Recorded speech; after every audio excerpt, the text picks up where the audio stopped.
Hello there, so here we are on the 27th of February in Essex, UK, and you can see it's snowing. It's about -1 degree C at the moment, which is about 30 degrees Fahrenheit, I believe. So relatively chilly, and this is meant to continue until around, I believe, 3 o'clock, maybe 1500 hours this afternoon. So it's going to continue, it's going to build up. There is enough to make snowballs, or make a snowman if that's your thing, but it's meant to continue on tomorrow as well, so certainly a few days of snow here and there. So there we go, that's what we've got. So what I thought I'd do is take a look at these amazing trees. So what have we got?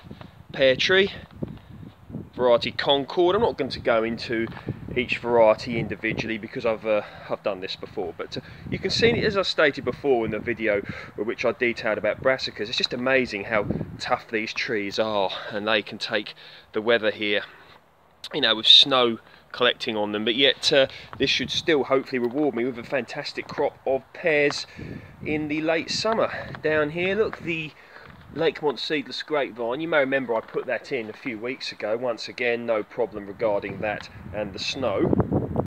And the plum here, Jubilee, same again. Great thing to grow, you know, great for this climate, no problem here. This tree will survive this weather, and we are looking for hopefully some great crops. There was a few fruit buds on here, plenty of leaf buds obviously, and I'm expecting at least a few plums this year.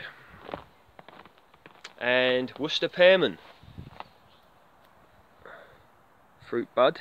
So yeah, expecting some fruit off of it this year. This would have been a bit of last year's growth, so we should get some nice, well, I don't know actually, if we just get 1 or 2 apples off of this tree, I will be happy.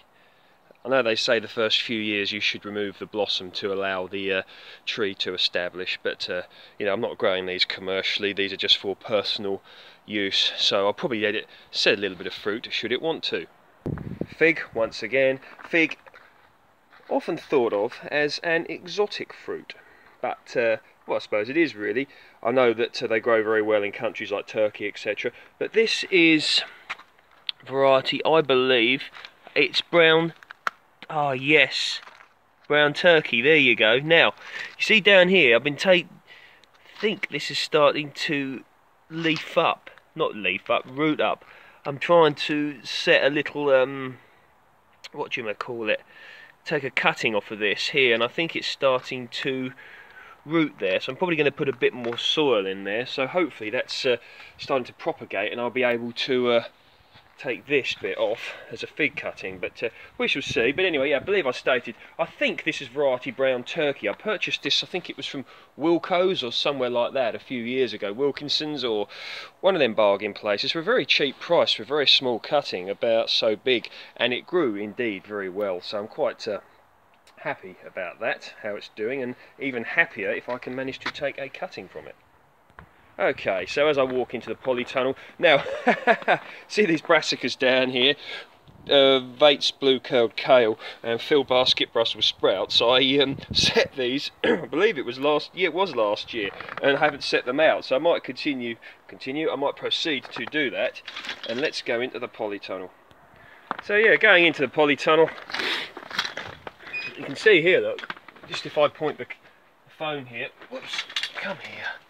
I'll point the phone up here. You can see just how much snow is collected on the top. A little bit of weight there. And for obvious reasons, I've not got too much going on in here. Now I'm expecting some of these grapevines to come into life soon, these cuttings here that I took. And the cherry tree is, that bit's got to come off because that bit's died back, but this cherry tree is in here waiting to burst its buds, hopefully, in order to give me a terrific crop, as it indeed did last year. And every time I look at this Dixie red peach tree, I can see that these excuse me, these buds are ready to, not ready to burst, but they're swelling, and it's really not going to be long now. I reckon certainly within the next 6 weeks this should have some beautiful pink blossom on it.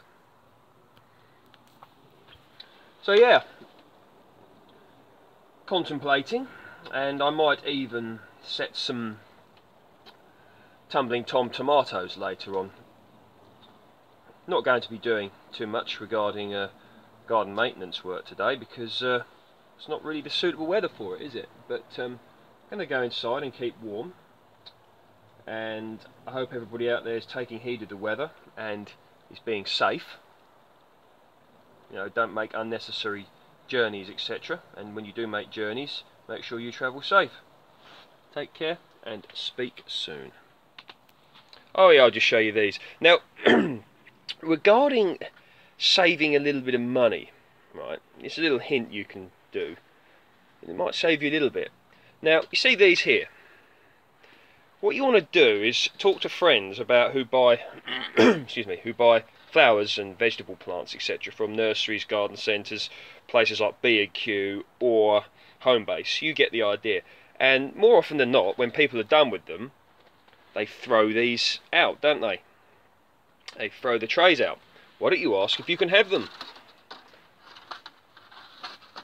And then you've got all your different trays, all different sizes, so you could quite comfortably get going away with 6 marrow plants in there.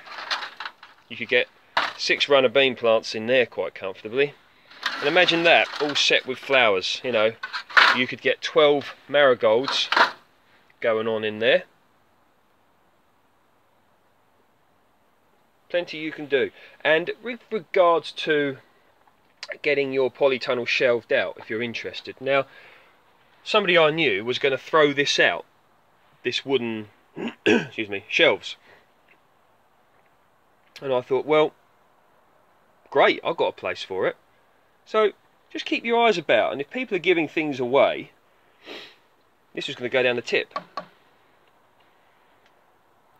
You can use them as shelves. Now, and also several years ago, I remember these, what these are here, is these are actually, these trays, not trays, they look like shelves. They're actually indoor, what do you call it, small green, you know, small outdoor greenhouses. What you do is you build up, I've got that as well, you build up your little frame like that, and then you put your plastic over the top. And what I'm doing at the moment is just leaving them as shelves. So you've got your, what you can hang, you put your plants on there, just to leave them as shelves. And then when these are all set, I'm going to have my seed trays of plants along here. And the same again with this one here, look. I'm going to have, well, I'm using it already as shelves, aren't I? But so much you can do, and one of the benefits of a polytunnel is it's a microclimate. So what you can do is you can even have a polytunnel within a polytunnel. So by that I don't necessarily mean you can have a huge polytunnel and loads of smaller ones inside, although you could do that.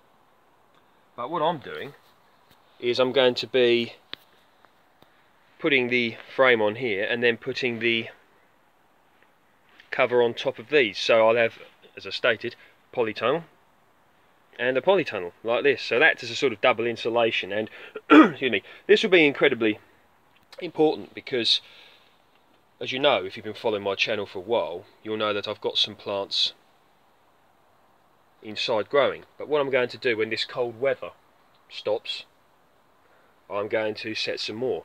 And so what I'll do is I'll have them in here with the cover on top, and that should be more than enough to protect them from frost, because I have seen polytunnels when they get the frost inside them as well. It can happen, and we can get frosts in the UK, you know, up until the end of May. I mean, there have even been I've got a frog in my throat today. There can even be occasions where which you get frosts up until June. So protecting plants and remaining vigilant is very important indeed.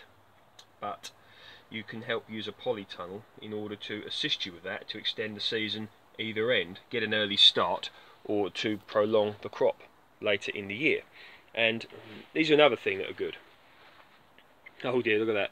See that peach tree, little baby peach there looks come off. Must have been from last year. But yeah, so net curtains are very good with regards to insulation. You can put them over your, when these are all set, when these are all set, you can put them over them and just give another layer of insulation. And there are several options you can use.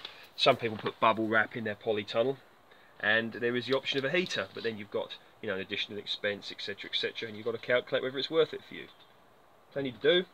Take care. Speak soon.